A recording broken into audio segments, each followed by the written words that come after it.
Hello, YouTube followers or whoever stumbles across this. Today we're doing some elbow wrist mobilizations. Pretty straightforward in terms of the basic theory. We're going to combine the basic movements that the wrist can do with elbow flexion and extension. So for the flexion, we'll be seated. You could do them standing. For extension, we'll be laying down. You can do them overhead, a lot of different ways. Behind the back, like a tricep kick back. But we'll start simpler, endless variations. So I'll turn sideways so you can see better for the biceps or the elbow flexors, since more than just the biceps. So basic wrist positions, supinated, pronated, the radial deviation, ulnar deviation, extension, and flexion. We'll start with flexion and extension, flexing the wrist while flexing the elbow and then extending. So I do that maybe 10 times, faster for a warm-up, slower for more body opening, like the one breath each phase of movement we've talked about before. So maybe 10 there, and then reverse, so flexed it, extended elbow, and then extended wrist when flexed elbow. And it feels like flossing the joints.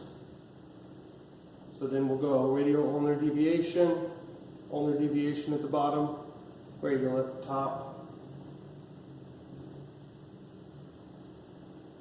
and then reverse.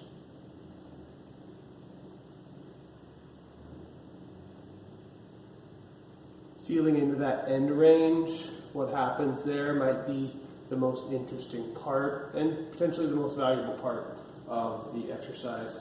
Next, again, wrist flexed and extended, but we're going to start pronated instead of supinated. So wrist flexed with elbow extended, wrist extended with elbow flexed, back and forth there. The first phase of each of these combos feels more like a whip motion where the wrist and the elbow are working together. And then in the second phase, they're kind of doing opposite things. So this one's coming back this way while this one's extending away from the shoulder. And then switch.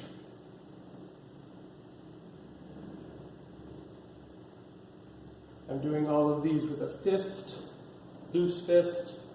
You can vary the hand position depending on what you use every day or what hand positions you're trying to find more freedom in and work with those. So we did supinated, neutral, pronated. Then we'll do rotation. So supination to pronation, pronation to supination. Start supinated and pronated. 10 of those. Again, fast would be more warm up, engage, activate, slower,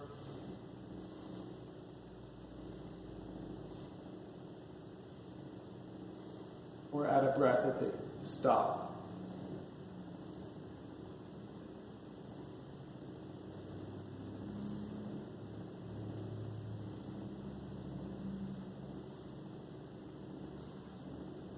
More approaching stretch realm there, more slow relaxing.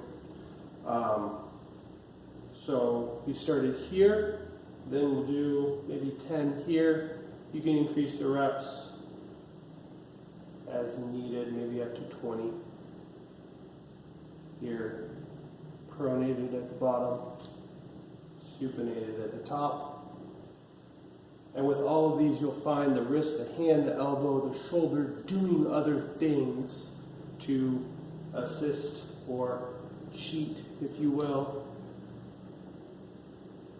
Synergistic movements, if you like fancy terms. And you'll find certain ones are easier for you, certain ones are more difficult. General rule, working on the more difficult ones, better for the long term usually, assuming you're not hurting yourself doing it and actually listening. to what your body's telling you. So exact same thing with the triceps. No pillow needed unless you like to relax as I do. Or we'll start supinated, connecting this way for 10, and then kind of reverse. So the wrist and the elbow will feel like they're doing opposite things, kind of going opposite directions. Then 10 this way, working together. Extension ulnar deviation, flexion radial deviation, and then reverse. Then pronated,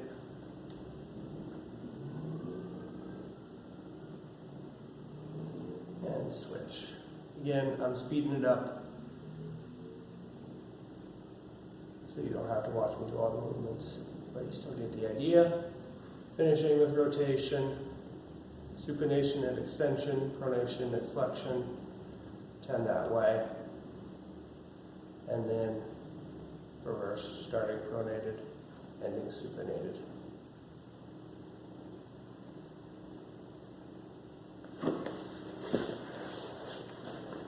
That's it for today. Let me know if you have any questions. I'll try to get to them if I can. Children are fun takers up of time, and I love them, as well as all of you. Take care.